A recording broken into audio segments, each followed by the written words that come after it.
All right. So what I want to talk about is your Scantron. So for the final exam, which will be on campus and in person and done with pen and paper and Scantrons that we will provide, here's what's going to happen. At about 8 o'clock at night, because that's when your final the proctor, whoever is in the room, whether it's an instructor or a TA, will go ahead and tell you to put away your notes, turn off your cell phones, do all of that. And then they will pass out Scantrons. So it is this particular Scantron form. It's about the same size as an 8.5 by 11 piece of paper. So you will also have scratch paper that will come to. You'll have an exam booklet. You'll have all of that stuff. But the very first thing you get is a Scantron. So as you're looking at this, the very first thing you're going to do in filling out your Scantron is actually down here with your name.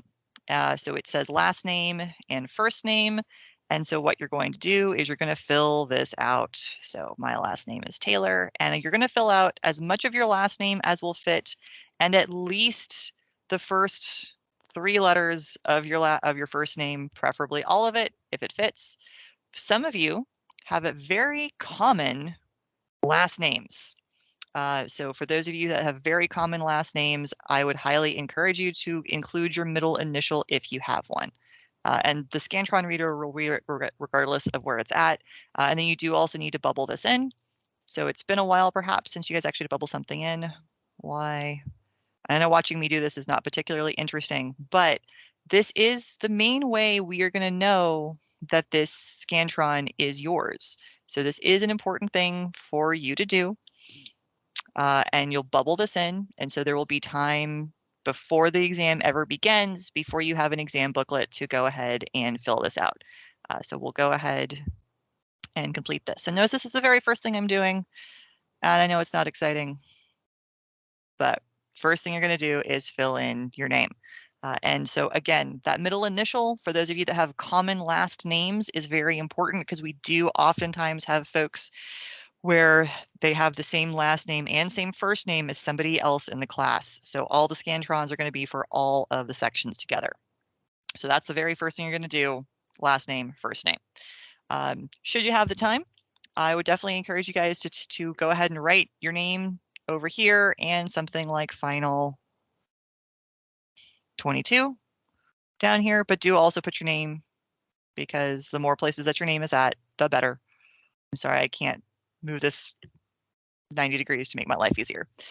So go ahead and fill that out down there as well. So your name's going to be in 2 places on the Scantron so that we know this is yours.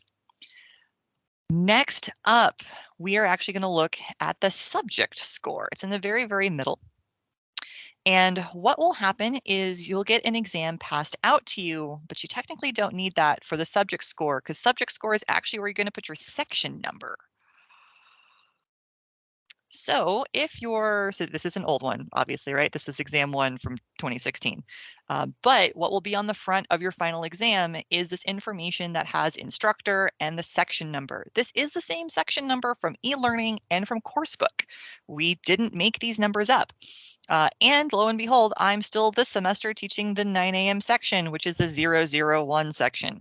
So everybody who had class with me, Dr. Taylor, at 9 o'clock in the morning would go ahead and put in 001. But if that's not you, if you had class with somebody else, so maybe you had class with Dr. Diekman at 11 a.m., then you would put in 003. So these names, granted, are not the same folks that we have teaching the class this semester, but these section numbers will still be the same. So if you had Dr. Wong at 10 a.m., you'll be in the 002 section. If you had class with Dr. Abacone at 1 p.m., you would be in 004. And if you had class with Dr. Hashami at 2 p.m., then you would be in the 005 section. So this will be all filled out for the instructors for this term, done correctly. So you can go ahead and fill in whatever your section number is under subject score. By the way, for those of you that want your final exam scores back as soon as possible, this subject score, your section number, is actually the thing that slows us down the most, believe it or not, because this is how your exam results get back to your individual instructor. So this is actually the thing that we need the most, y'all, to fill in correctly, because that's the thing we're going to need. Next, there are really only 2 more pieces of information that you need to do, and these are the ones that are a little bit weird. So one of these is test form. This tells us which key to use. So when you get your exam booklet, on the very front page, it will have exam type. Maybe we will have actually changed this to say exam form, and there will be a letter. It will be A, B, C, or D, and whatever letter it says here is the letter that you're going to bubble in. So whichever one that is, I grabbed A, so I'll put A. But we do have 4 different forms, and this tells us which key to use. So do make sure that you bubble this in correctly, because this tells us which one of the 4 exam types, which for the exam versions you have, and tells us which key to use. Last up, and this is probably the weird one, this is ID number. So a lot of y'all will think that this is something that you know, but this is going to be actually your exam ID. So on your exam, there is going to be a little sticker, typically on the upper right-hand corner on that front page. It will be a 4-digit number, and whatever this 4-digit number is what you put in. So typically it will have a 0 in front, but it might not.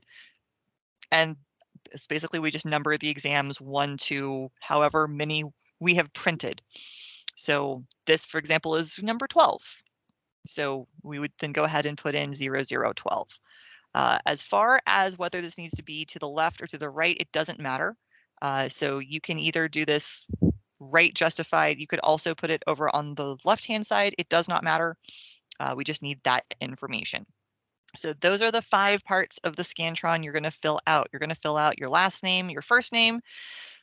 So last name, all of it, or as much of it as will fit, and at least the first 3 letters of your first name, your middle initial if your last name is common or if it fits, the section number, which will go in your subject score. So again, for me, that's 001. Filling out as much information as you can in this name, subject, and date form down here. Filling out the test form, A, B, C, or D, and lastly, filling out the ID number. So those are the parts of the Scantron that you need to do. The other thing I usually encourage people to do is whenever you actually have your Scantron in front of you, somewhere on the exam booklet, it'll tell you how many questions there actually are on the exam. Now, we're actually still editing the final, so I don't know how many there are. But for example, let's pretend there are 62 questions. Then what I usually encourage people to do is put a line through whatever the next number is. And that essentially tells you how far you have to go on your Scantron, because you will then fill in one of these circles for every single question. That's how we fill out the Scantron. So if you guys do have questions, do let us know. We know we haven't done Scantrons this semester, so this is a little bit new. All of your proctors will go over all of this information, so there will be time before the exam begins to fill out all these pieces and all of these parts. This is also something the proctors will double check for when you go to turn in your exam. So do realize that if for whatever reason you haven't completely bubbled in your name at the end, this is the part that the proctors will remind you to do, because the more of this is bubbled in correctly, the faster everything goes for us on the grading end of things.